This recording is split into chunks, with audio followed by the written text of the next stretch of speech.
we've taken this very seriously, and we are actively investigating. Evidence of a coordinated attack on speed cameras. At least 16 cut down and damaged across the city overnight. Tonight, how acts of vandalism have accelerated debate over speed enforcement in Toronto. This is nothing but a tax grab. They should take out those cameras, all of them. You don't break the law, you won't get a ticket in the first place. Good evening. We begin tonight with a sudden spree of damaged speed enforcement cameras. While police vowed to catch the culprits responsible, leaders continue to clash over whether they should even be put up again. CTV's Allison Hurst joins us live from Woodbine and Lakeshore tonight, where one of the cameras was cut down. Allison. Michelle, the sign is up, but yes, that camera is not one of 16 of those cameras that was vandalized sometime overnight. Toronto police say they have added additional resources for their investigation, calling this a service-wide approach. In the East End, on the north side and downtown, speed cameras have been damaged. I hope they catch the people doing that. Toronto police say 16 speed cameras right across the city were vandalized overnight. Officers are analyzing each occurrences to gather evidence and identify weaknesses. We have additional investigative resources looking into each one of these occurrences. The mayor says she wants police to track down the vandals and bring them to justice. They're setting up in community and school zones. Kids are going back to school this week. For heaven's sake, stop tampering with public safety device, which is what this speed camera is about. This comes just days after a speed camera on Parkside Drive was cut down for the 7th time. Toronto police released images of suspects in dark clothing allegedly damaging that camera. If you want to add cameras, maybe you need to encase them in concrete. Maybe you need to have some sort of fencing apparatus that's more difficult to prevent them from being cut down. But what we are doing right now is not working. The speed cameras bring in millions of dollars every year to the city. The premier says cities should scrap them altogether, adding there are other traffic calming measures that can be taken. It's nothing but a tax grab. So, you know something?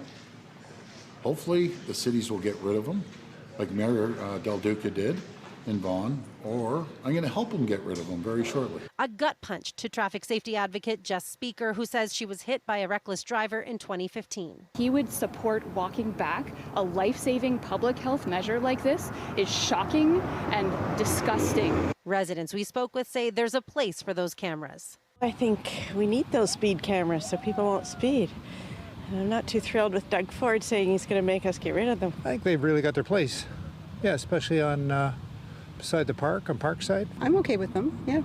There's a speed limit for a reason. The city's contract with the company that handles the speed cameras requires that they are replaced within 30 days.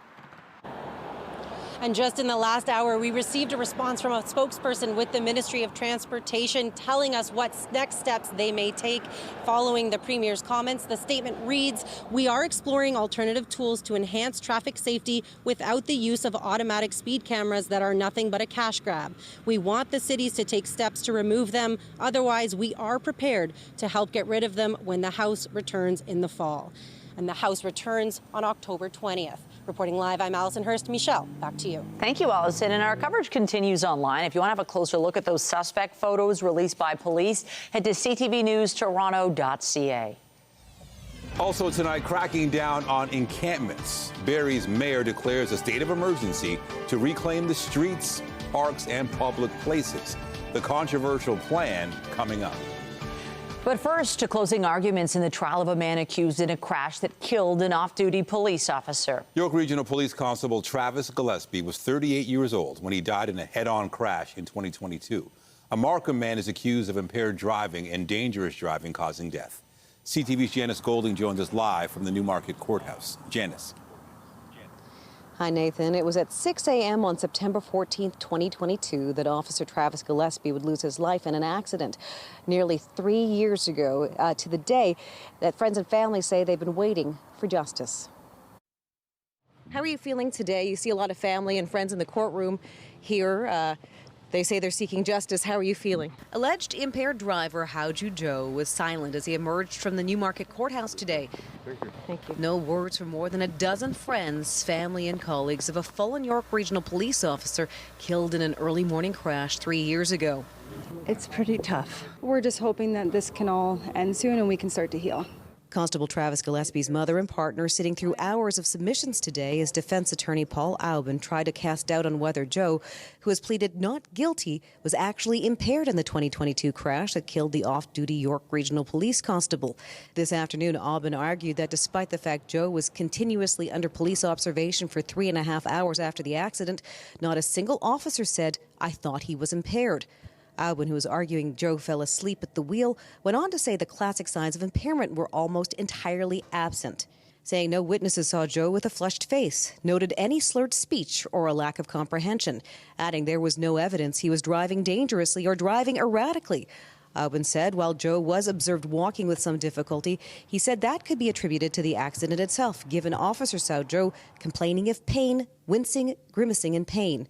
Adding Joe had bruising on his chest and down the left side, he was black and blue.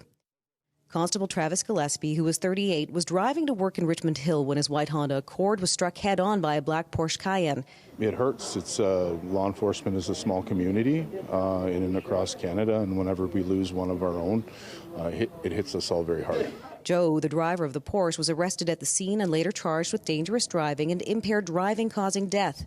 The Crown attorneys have argued that Joe, who was a G2 driver at the time of the crash and was prohibited from having any alcohol in his blood while driving, is guilty of both offences. A Superior Court justice will deliver his sentence on October the 27th. Reporting live, I'm Janice Golding. Now back to Michelle. Thank you, Janice. Also tonight, putting the brakes on major layoffs. For now, plans to cut a shift at GM's Oshawa plant postponed until the new year. We have more news in a moment, but first, here's a live look at the city. A few clouds, but comfortable. A great day to be on the water. The evening's looking pretty good as well. Conditions will cool down a bit tonight, but tomorrow we're expecting an above-seasonal day, and that above-seasonal trend will continue for a few days. Lindsay Morrison is here with a look at the current conditions, and it still looks like we're enjoying summer out there. I think so, Nathan, and especially as we make our way into the next couple of days. As you mentioned, we climb above seasonal. There's also going to be a little humidity out there, too. Right now, it is 21 degrees in Toronto, 22 in Hamilton and Niagara Falls. Light winds coming out of the east today. Nothing on the satellite and radar. We've got beautiful sunshine around the Golden Horseshoe. A little more cloud the further north you travel, and that wet weather staying well north of southern Ontario. There's your evening sports forecast. Great evening if you want to head out for an after-dinner stroll. As we make our way into the day tomorrow, much the same. But yes, warming up. We'll show you when there's a bit of a change in the forecast. That's coming up. But for now, Nathan, I'll send it back to you. All right. Thank you, Lindsay. The mayor of Barrie's declared a citywide state of emergency. It's over the growing number of homeless encampments in the city, escalating safety concerns after a double homicide and the devastating toll of unregulated drugs. CTV's Heather Wright reports. From Michael Gervais' front steps, the extent of Barrie's encampment challenges is clear. More than a dozen tents dot the sidewalk, a number he says is growing. The drug use is rampant out here. It's nonstop. It's all day. Gervais says in addition to drug use, violence is escalating as well. Recently, 2 pieces of metal rebar were thrown at his house. One hit close to the door, and the other one came through the window. Today, Barrie's mayor declared a state of emergency over homeless encampments, citing a recent double homicide, fires, overdoses, and excessive E. coli levels in the city's waterways. It's not a safe environment for the folks who are living there. It's not a safe environment for those who are around them, who are walking by them, or who are permanent neighbors of encampments. The emergency declaration covers all city-run public spaces, including parks, sidewalks, and trails. Mayor Alex Nuttall says it will allow staff to enforce encampment protocols more aggressively, including dismantling the sites considered most high risk. The city has also earmarked more resources for addiction, mental health, and housing. But Nuttall adds if people don't accept help and get off the street, they won't be allowed to stay in the city.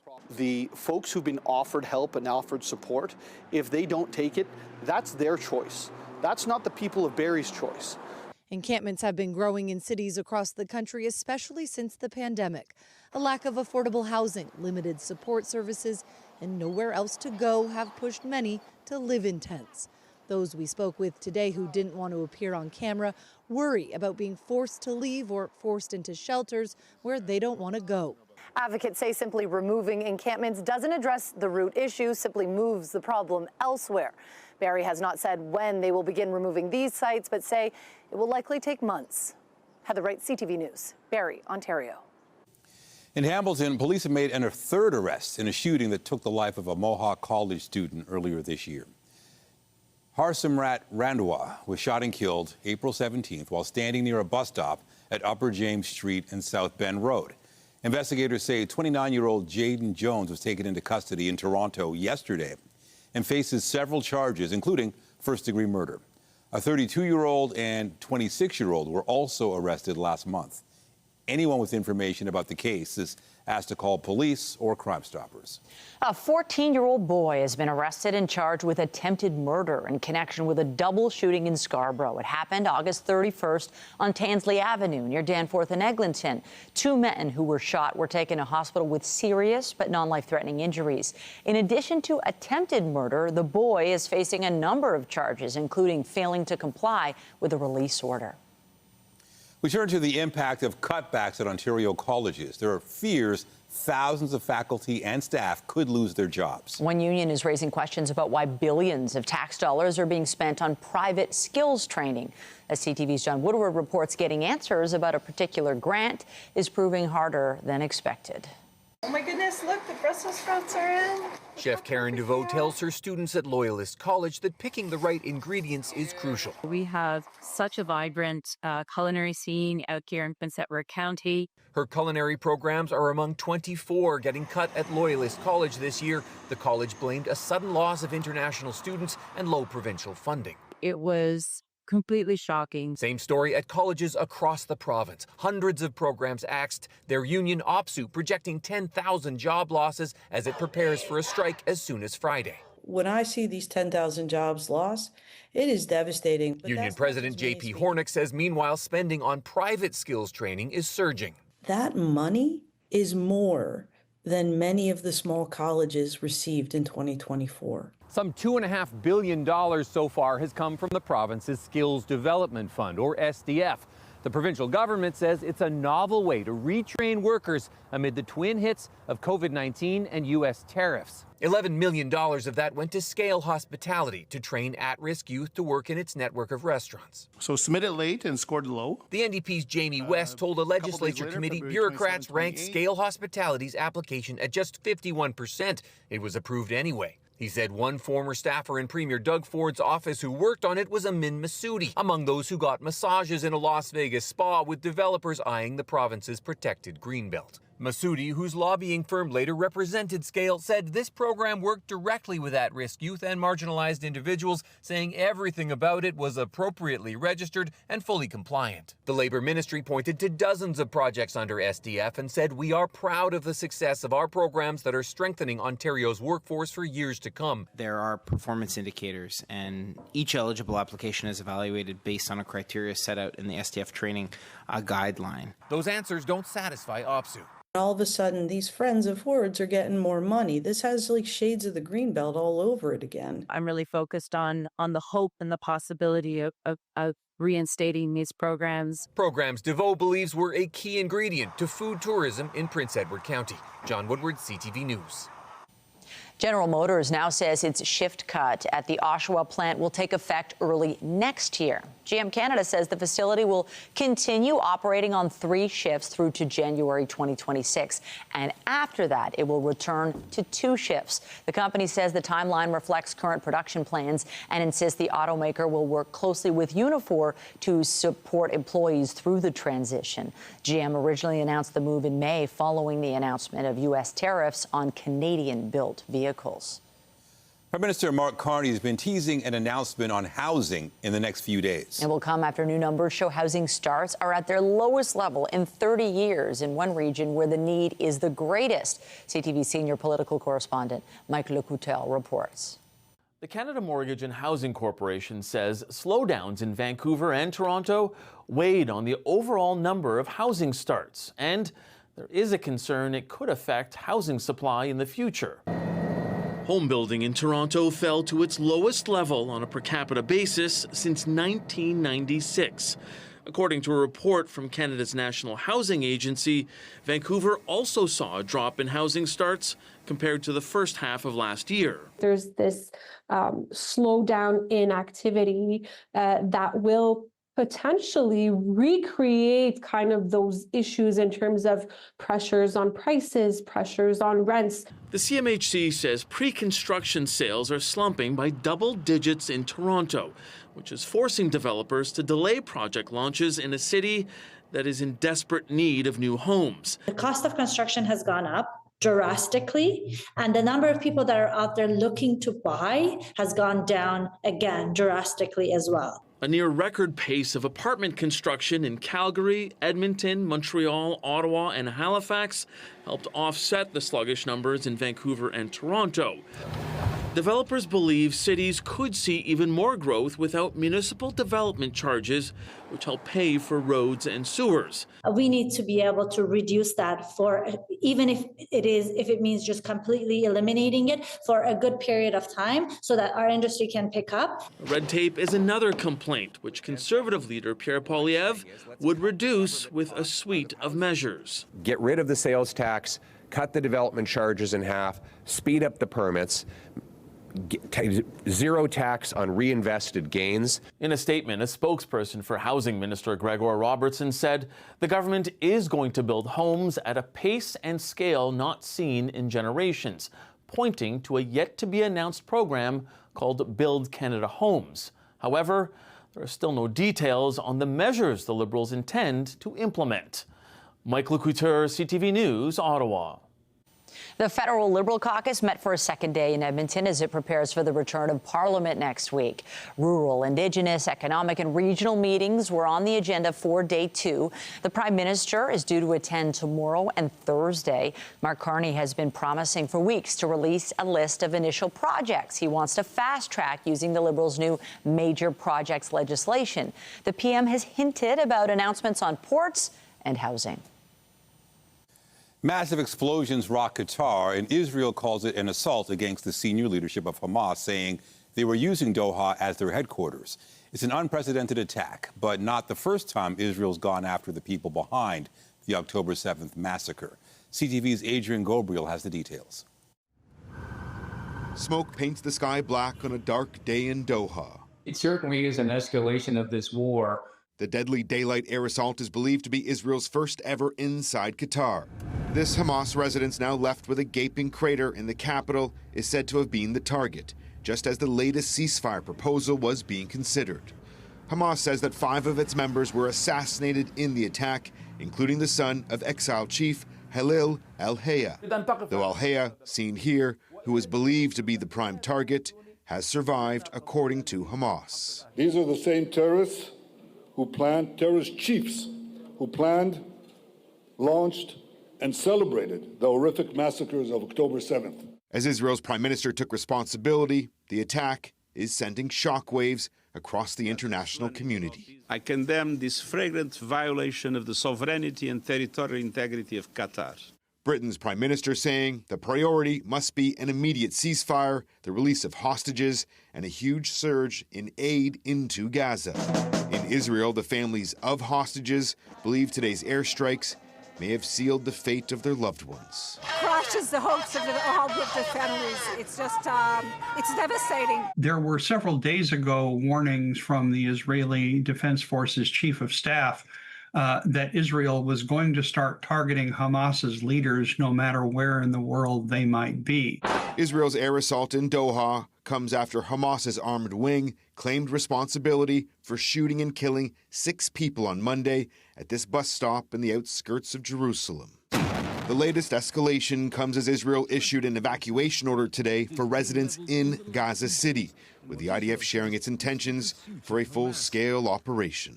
The military maneuver reportedly involved 15 Israeli fighter jets firing 10 separate airstrikes on one single target. Adrian Gabriel, CTV News, Toronto. And Prime Minister Mark Carney issued a statement that reads, Canada condemns Israel's strikes in Qatar, an intolerable expansion of violence and an affront to Qatar's sovereignty. Regardless of their objectives, such attacks pose a grave risk of escalating conflict throughout the region and directly imperil efforts to advance peace and security, secure the release of all hostages, and achieve a lasting ceasefire. efforts in which Sheikh Tamim bin Hamad Al Thani plays a highly constructive role. Nepal's prime minister has been forced to resign following clashes involving young anti-corruption protesters. There were more demonstrators today. The ongoing outrage sparked by a social media ban, which the government lifted after clashes yesterday. Protesters tried to storm parliament. 19 people died, 100 others were injured. The prime minister has now been appointed to lead a caretaker government until a new one is established, but it is unclear how much power he actually has. Back here at home, it appears trustees with the Toronto District School Board aren't the only ones who've had their jobs clawed back. 2 grade 12 student trustees elected to represent their peers in that board say they are no longer able to perform their roles. As CTV's Beth McDonnell reports, it has all come about since the Ford government put the TDSB under supervision. Anaf Hassan was elected as a TDSB student trustee to help represent nearly 240,000 students across the board. But the grade 12 student at R.H. King Academy in Scarborough says he can't perform the role as he thought he would. It's really frustrating and disappointing that it's taken away from me. At the end of June, the Ford government put the TDSB and 3 other school boards under supervision over spending probes, with the education minister now saying he is looking at eliminating trustees. In addition to ward trustees' roles being revoked, Hassan says he also hasn't been able to access emails, schedule meetings with the education director, or officially communicate with school trustees. Even though I've been elected, there's no shot for me to kind of speak on behalf of students or speak on behalf of my community. Quite shocked. Victor Jang is the other elected TDSB student trustee. Also in grade 12, he attends Mark Garneau Collegiate in Thorncliffe Park. He says now he can't attend school events as a trustee or go to board meetings. What I really do want to focus on is transparency, accountability, and ensuring that that voice for students is able to stay and we are able to influence the systems in which govern us. Education Minister Paul Calandra's office says when a board is under supervision, it means a supervisor takes over governance and has authority to make decisions normally made by trustees and student trustees. Saying in a statement, the minister has encouraged supervised boards to continue engaging with and listening to the concerns and feedback of students. Student trustees, like all students and members of the public, retain the ability to advocate for student interests and share their perspectives. This elected ward trustee says student trustees bring fresh ideas and liaise what's going on in classrooms. If we take this away from them, what are their future? How are we going to create a future leaders?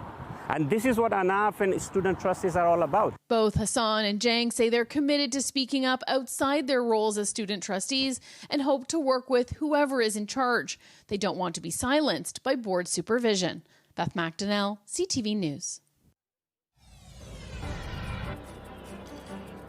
I'm Andrea Case on King Street. Traffic is moving along King Street, but so are the stars coming out. We've got the latest from the actors from Train Dreams. Stay with us. Thank you, Andrea. I'm Pat Foran. Coming up on Consumer Alert, you may get offers from your bank to increase your credit limit or get a new credit card. But customers of Scotiabank say they were shocked to be approved for credit cards, only to have them canceled weeks later. I'll have that story. That's just ahead. Well, you may have noticed that this year's Atlantic hurricane season has been pretty quiet. We've had fewer than average named storms, only one hurricane that did not have major impact to land. And now we are heading into the peak of hurricane season with no named storms and no potential. But the waters are really warm out there, and the season continues until November 30th. So we'll keep an eye on things. We're also keeping an eye on your forecast closer to home, so stay with us for that. We've also got another night of great shows for you right here on CTV.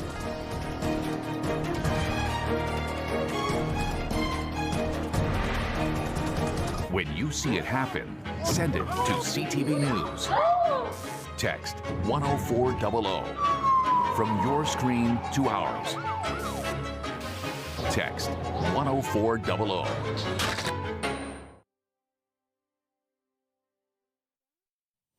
Occasionally, you may get offers from your bank stating you've been approved for a new credit card, loan, or line of credit. Some customers with one of Canada's major banks just got credit card offers, but weeks after being approved, the cards were canceled without notice.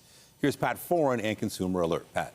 Nathan and Michelle, several customers with Scotiabank contacted CTV News after being pre-approved for credit cards and lines of credit. But once they started using the cards, they were canceled, leaving people frustrated and embarrassed.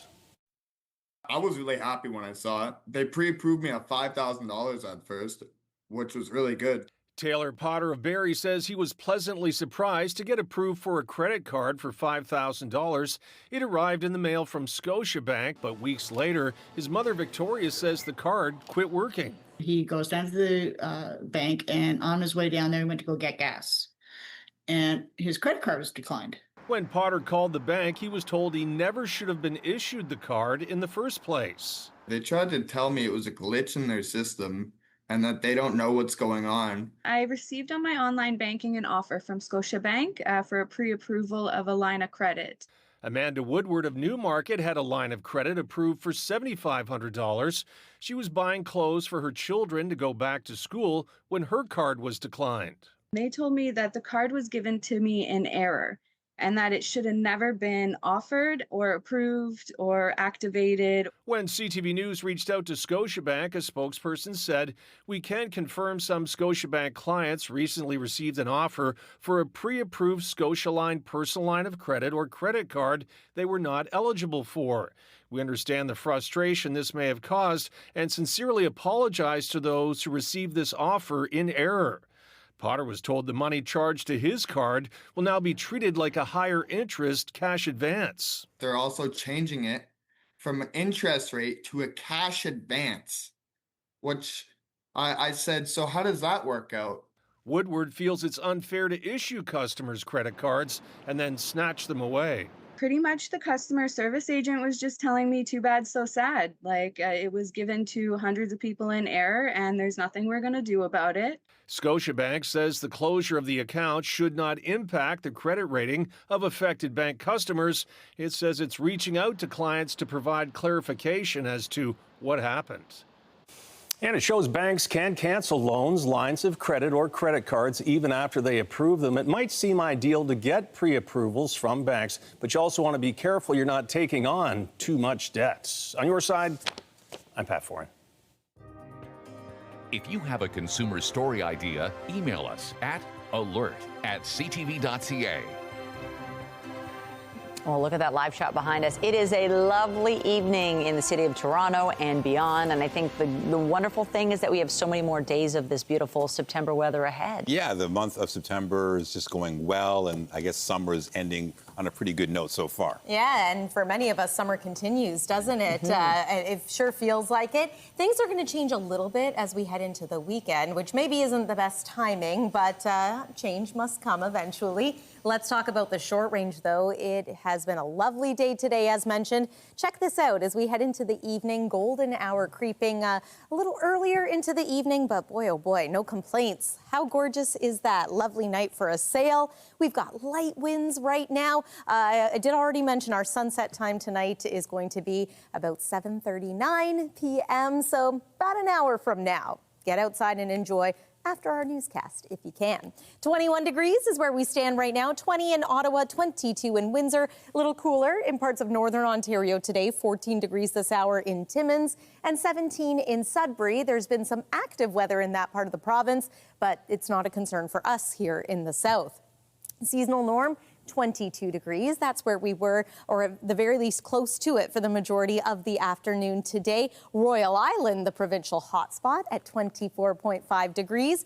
Tonight, we're forecasting a low of 12, which is also seasonal. On average, that's our low at this time of year. Still single digits in some communities, but not the risk of frost like we saw a couple of nights ago. Tomorrow, 24 degrees is our forecast daytime high, so a couple of degrees warmer than today. Humidex 26, and yeah, we're just a hair above seasonal as we make our way into tomorrow. Once again, mainly sunny skies across the board. I do think some communities will see a little bit of fair weather cloudiness as we make our way through tomorrow morning and afternoon, but overall it's still going to be a beautiful day with temperatures right where they should be or slightly warmer. Here's a look at the satellite and radar. There's the rain that I mentioned, but around the Golden Horseshoe, beautiful sunshine. A little bit of cloud for areas close to Lake Huron, Georgian Bay, and east of there. Here's how this is going to play out. So high pressure is holding for the next couple of days here. There's that little drift of cloud cover that I mentioned. And on our forecast radar, there really isn't much to show you either, at least not when it comes to any wet weather. It looks like that is going to hold off until we make our way into the weekend. weekend. So there's Friday, another great looking day. Look at this run of sun, beautiful stretch. 24 degrees for Friday, 23 on Saturday. But this is the day that we're going to start to increase the cloud. We've got a chance of showers for both Saturday and Sunday. Right now, it looks like our best chance of wet weather is going to be Saturday overnight and into Sunday. And then we're slightly cooler for Sunday and for Monday, but not dramatically so. That's the weather for now. Michelle, over to you. Thank you, Lindsay. We are starting to see more evidence of Canadians pulling the plug on purchases of EV cars and trucks, largely because of the end of consumer incentive programs. But now the Prime Minister has paused Canada's 2026 EV target. CTV's Quebec Bureau Chief Geneviève Beauchemin digs more into the numbers. If Canadians were in the driver's seat, it seems Chinese-made EVs could have an easier road into the local market, at least according to a Nanos survey. It found 6 in 10 Canadians support removing 100% tax on all Chinese-made electric vehicles. This in hopes China may remove tariffs against Canadian crops like canola. Ottawa has said the tariffs are under review. We'll see where that leads, but the discussions are ongoing and we're in a very fragile position. Canada imposed that tariff in October 2024, saying it was protecting local manufacturers from unfair trade practices by China. But since sales of EVs have hit bumps in the road, new numbers show EV sales dropped 39% since last year and plug-in hybrids 2%.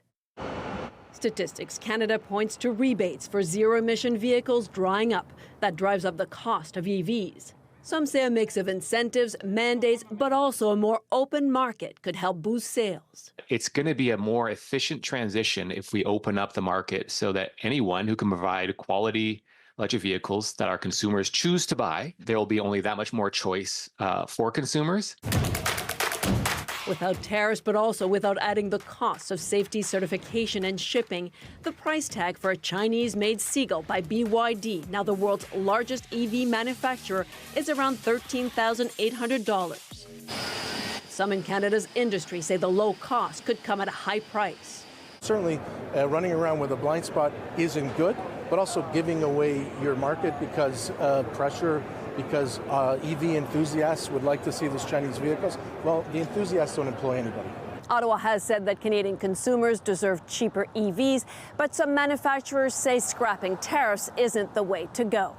Geneviève Beauchemin, CTV News, Montreal. Also tonight, they're both legal, but when mixed can become a problem. What a new study reveals about combining alcohol and cannabis.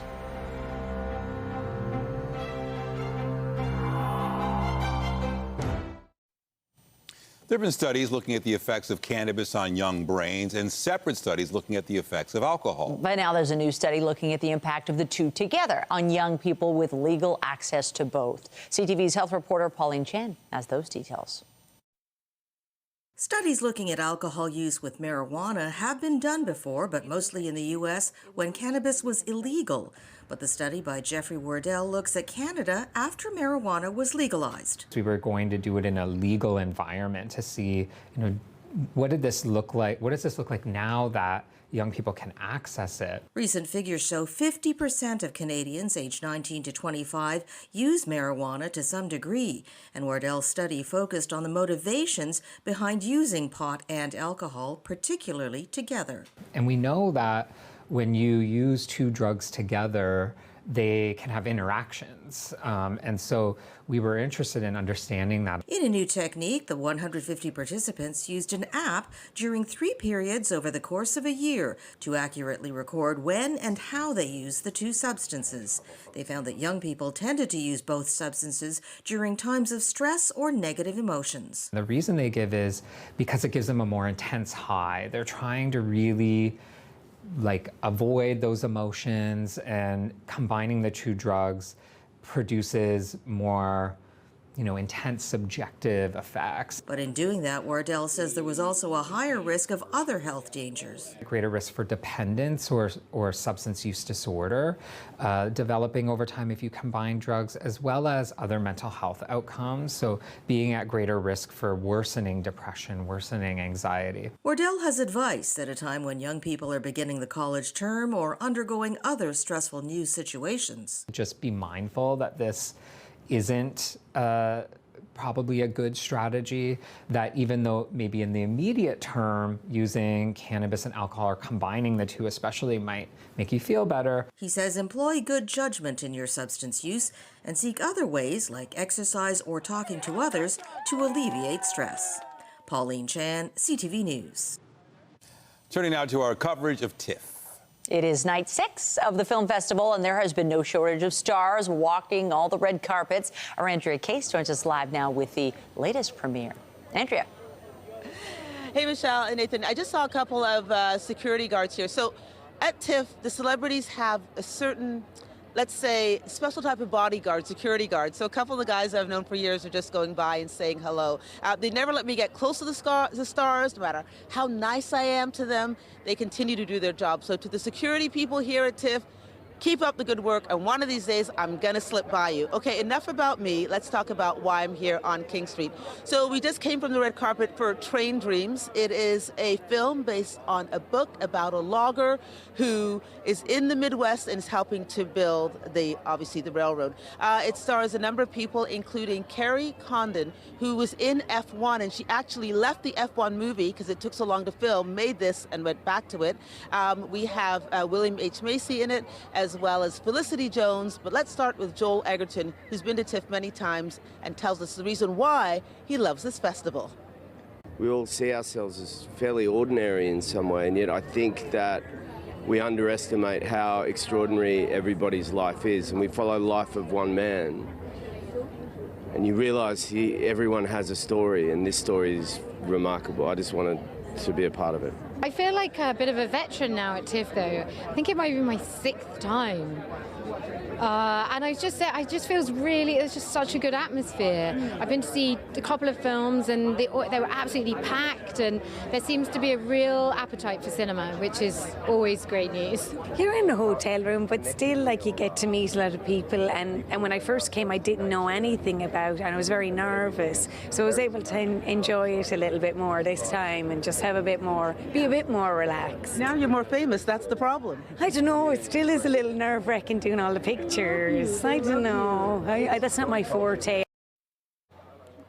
Of course, it's her forte. I love the accent. Of course, Joel Egerton was saying, which I forgot to play that clip, the reason he likes the festival is because of the people that attend it. He realizes that this is a festival, and all the stars say this. They get to see a real reaction when they're in the theater from a real audience, because some of these festivals, the hoi polloi are there, and they'll either clap or not clap. So that's the reason. We're going to Wayward later tonight, Nathan, and that is a Canadian film. Sarah Gadon is in it, Patrick J. Adams, Mae Martin.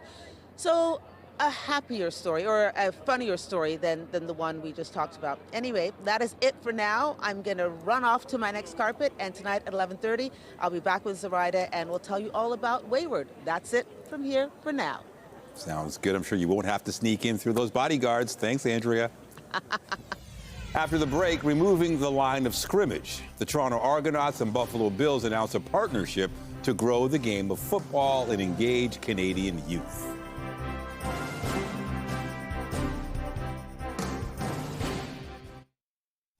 They're setting up in community and school zones. Kids are going back to school this week, for heaven's sake. Updating our top stories, 16 more municipal speed cameras were cut down in Toronto overnight, 17 if you count the last couple of days. One city councillor says steps should be taken to protect the cameras from vandals. The premier says they should be removed, calling them a tax grab. It's not a safe environment for the folks who are living there. It's not a safe environment for those who are around them, who are walking by them, or who are permanent neighbors. The mayor of Barrie's declared a state of emergency over homeless encampments. It gives city staff the authority to enforce encampment protocols more aggressively and prioritize the dismantling of sites considered high risk. Alex Nuttall says the city will support those seeking help. The cost of construction has gone up drastically, and the number of people that are out there looking to buy has gone down again drastically as well. Toronto is on pace for its lowest total annual housing starts since 1996 on a per capita basis. The Canada Mortgage and Housing Corporation says that was mainly due to a 60% decline in condominium starts. Remember to keep up to date day and night at ctvnewstoronto.ca and by downloading the CTV News app. And if you have a news tip, photos, or video of breaking news, let us know. On the markets, the dollar is down to 72.29 cents U.S. Western Canadian Select is up to $51 a barrel. And the TSX was up 35 points to close at 29,063. The Business Report is brought to you by Canadian Western Bank, the bank built for business. The Buffalo Bills have announced a new partnership with Maple Leaf Sports and Entertainment. And as CTV's Sean Leathong reports, they're teaming up to try to grow the game of football. Let's go. With every quick step or every catch, these young football players are helping grow the game. This is a game that actually commands camaraderie, right? Teamwork is essential. Today, while running a clinic for youth football players at BMO Field, Maple Leaf Sports and Entertainment announced a partnership with the Buffalo Bills aimed at engaging fans in Canada. Having played for both the Argos and the Bills, Doug Flutie knows how much the game means to both Toronto and Buffalo. It's just a great fit. It's something that's so natural. I don't know, it's 100 miles apart. So, and the fact that actually probably the best 5 years of my career is to put those two together. And Raptors legend Vince Carter, who recently purchased a minority stake in the Buffalo Bills, says he's become a member of Bills Mafia, but he isn't ready to start jumping on tables. I'm in my late 40s now. That's not one of the things I want to do. You could break a lot of tables. I could break a lot of bones as well. Nah. What it means for fans is Bills merchandise will be on sale inside MLSE buildings. There will also be collaborations between the Bills and the Argos for watch parties in the future. Go! And like today, creating the Future of Football program, where the two teams will run clinics aimed at bringing more youth into the game itself. To create clinics across Ontario and in the Toronto area is fantastic for the game. It's great for the Argos. It's great for the Bills. It's great for MLSE. It's a terrific partnership. Toronto's the second biggest media market in North America. I mean, this is a place that we have a lot of Bills fans right now, and we'd like to inspire the next generation. On October 4th, the Argos will host a Future of Football celebration when the team takes on the Hamilton Tiger Cats at BMO Field, complete with Argos Bills merchandise. Sean Leathong, CTV News. The Toronto Blue Jays begin another important series tonight with less than 20 games to go in the regular season. Well hit ball, deep right field, and the Yankees lead 3-0. The Jays are 2 games ahead of the New York Yankees for first place in the American League East. Tonight, Toronto welcomes the Astros to town for a 3-game set. Shane Bieber gets the start for the Jays. Meanwhile, Bo Bichette's been placed on the 10-day injured list, retroactive to Sunday. The All-Star shortstop sustained a left knee sprain when he collided with the Yankees catcher during Saturday's game. Bichette leads Major League Baseball with 181 hits and 44 doubles this season. Just ahead, watching movies the old way. We pay a visit to the place touting Toronto's largest DVD collection, digging into the archive as the retailer pays tribute to TIFF.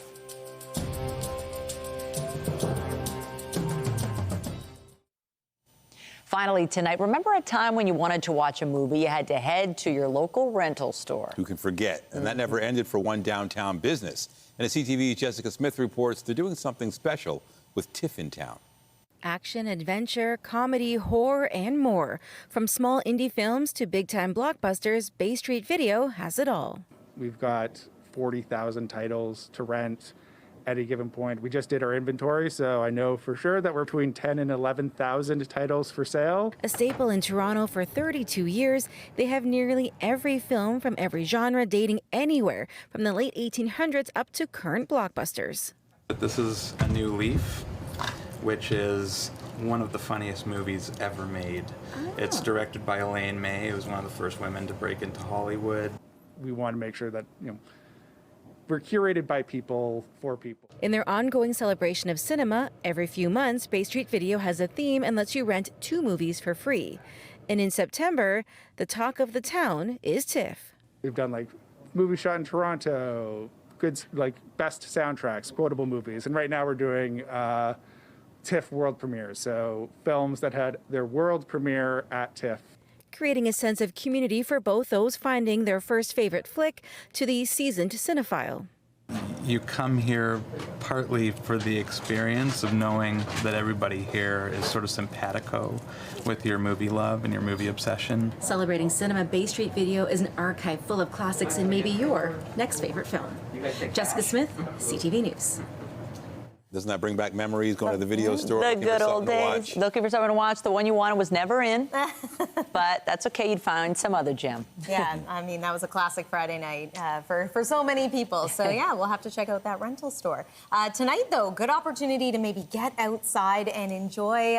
The sunset is going to be happening in the next hour, but it's gorgeous at this time. And overnight tonight, we are forecasting a low of 12 degrees. That is seasonal. Tomorrow, we're going to be slightly warmer than average, 24 degrees. That sounds pretty good. Mainly sunny skies. This run of sun is going to continue for the next couple of days. There's the school day forecast. Again, it's sweaters in the morning, t-shirts by the afternoon, and then here's the 7-day forecast. A little bit unsettled as we head into the weekend. We're going to keep an eye on just how much rain. Michelle and Nathan. Thank you, Lindsay. That's it for us, but be sure to join Omar Sachedina tonight at 11 for CTV National News, followed by Zoraida Allman with our next local newscast at 11:30. In the meantime, our coverage continues anytime on CP24 and online at ctvnewstoronto.ca. For Lindsay Morrison and the whole team here at CTV News, thanks for watching and have a great night.